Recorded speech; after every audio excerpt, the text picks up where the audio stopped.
Eyang Cerita mempersembahkan cerita silat dengan judul Bunga di Batu Karang.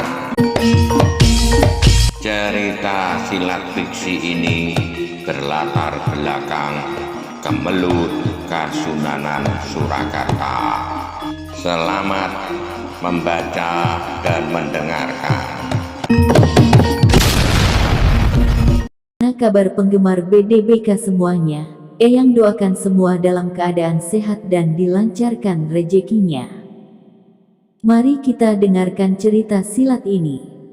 Bunga di Batu Karang, episode 10 bab 4. Ki Dipanala hanya dapat berpaling ketika kemudian Raden Ayu Galih Warit itu berdiri sambil dengan tangannya membenahi pakaiannya yang memang dikendorkan ketika ia pingsan. Dungkur yang rakus itu tidak mau menunggu aku berpakaian dengan rapi.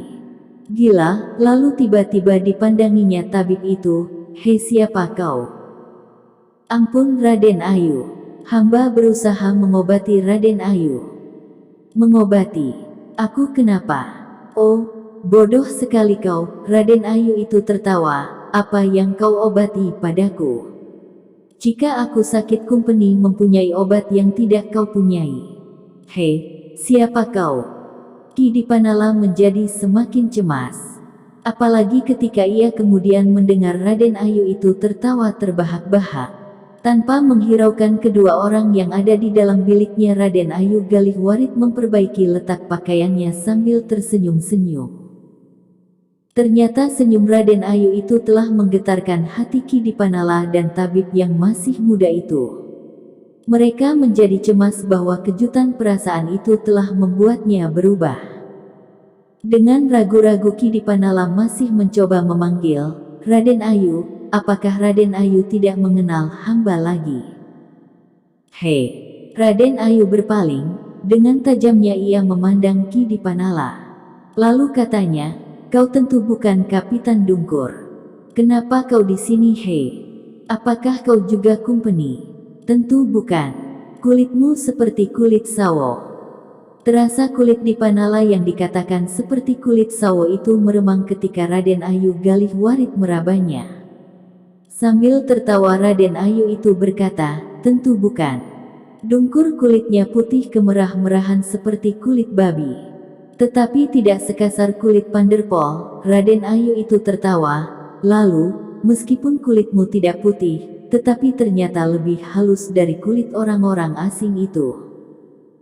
"Raden Ayu," suara Ki Dipanala bagaikan orang mengeluh, "hamba adalah seorang abdi Kapangranan. Apakah Raden Ayu belum menyadari apa yang terjadi?" Raden Ayu itu tertawa. Kemudian ia pun melangkah kembali ke pembaringan. Tanpa menghiraukan orang-orang yang ada di dalam bilik itu, ia berbaring sambil berdendang perlahan-lahan. "Oh Tuhan," desis Ki Dipanala. Ia menjadi semakin cemas melihat keadaan Raden Ayu Galih Warit itu. Ternyata tabib yang menunggui Raden Ayu Galih Warit itu pun menjadi berdebar-debar pula. Bahkan kemudian ia berbisik kepada Ki Dipanala, sesuatu lelah terjadi pada diri Raden Ayu Galih Warit itu. Goncangan perasaan yang tidak tertanggungkan agaknya telah mengganggu keseimbangan jiwanya. Jadi bagaimanakah keadaannya itu?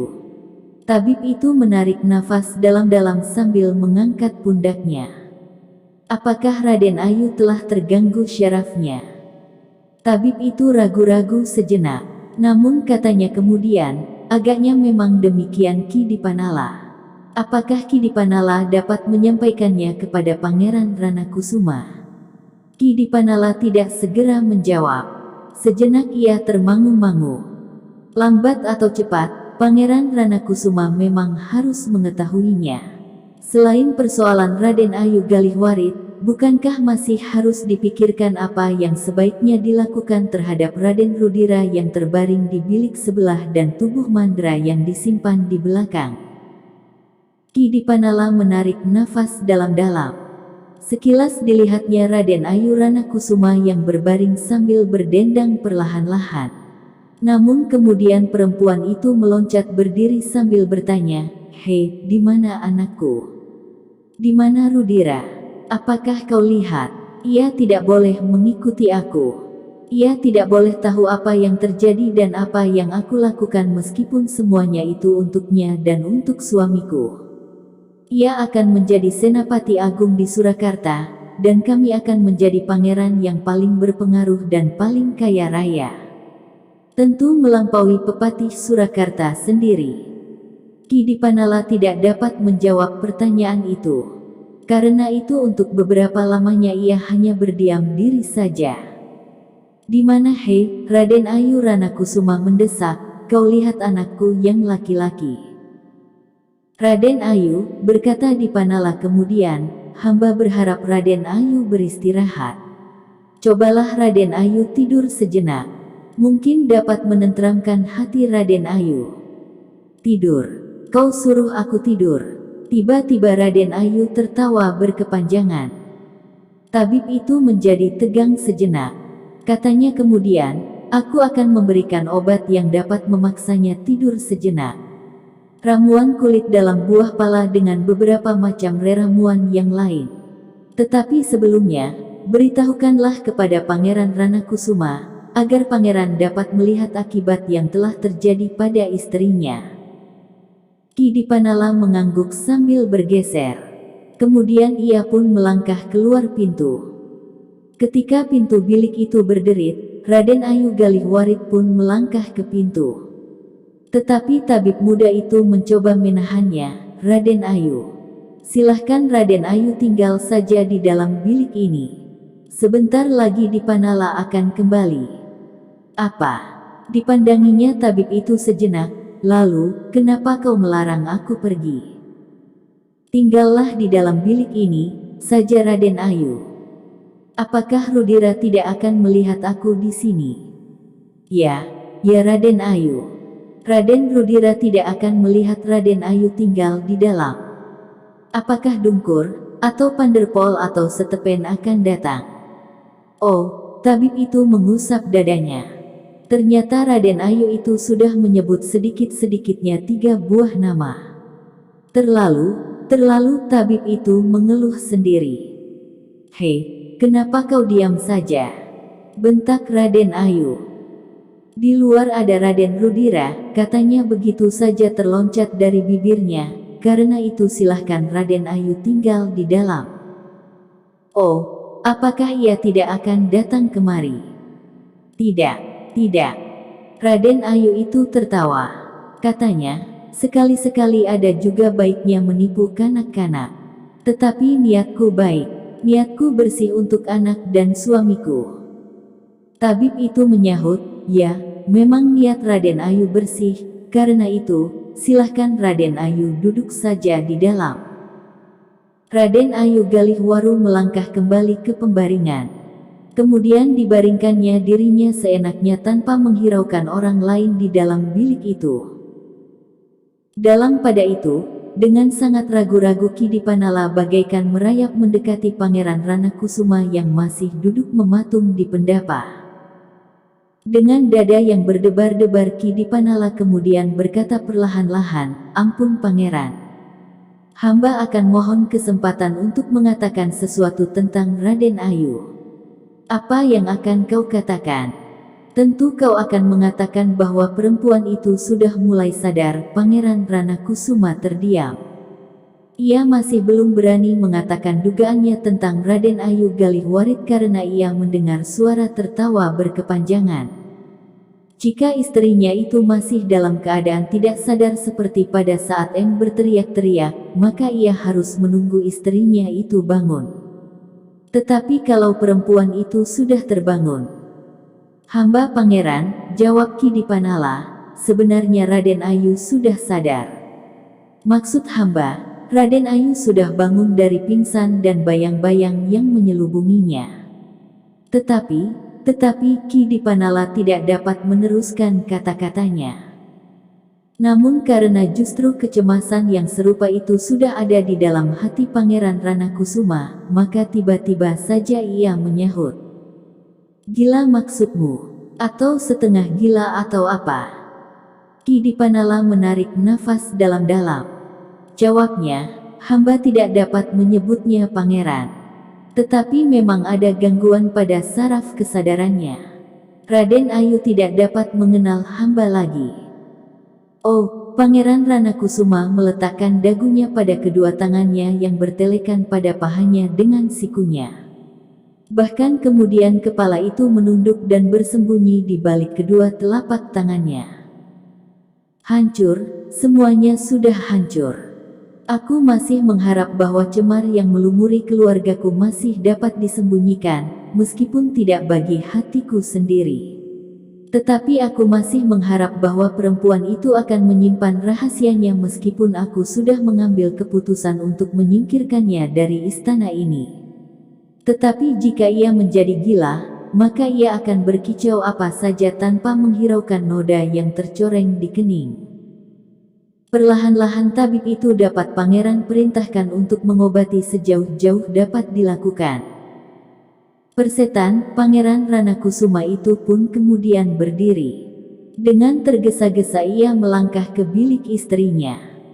Ketika dengan keras ia mendorong daun pintu, Raden Ayu Ranakusuma terkejut. Dengan serta-merta ia meloncat bangun. Dipandanginya Pangeran Ranakusuma sejenak, lalu tiba-tiba saja ia berlari sambil berteriak, "Kakanda, Kakanda." Tetapi ketika Raden Ayu itu mencoba memeluk Pangeran Ranakusuma, maka perempuan itu pun telah didorongnya sehingga terjatuh di lantai.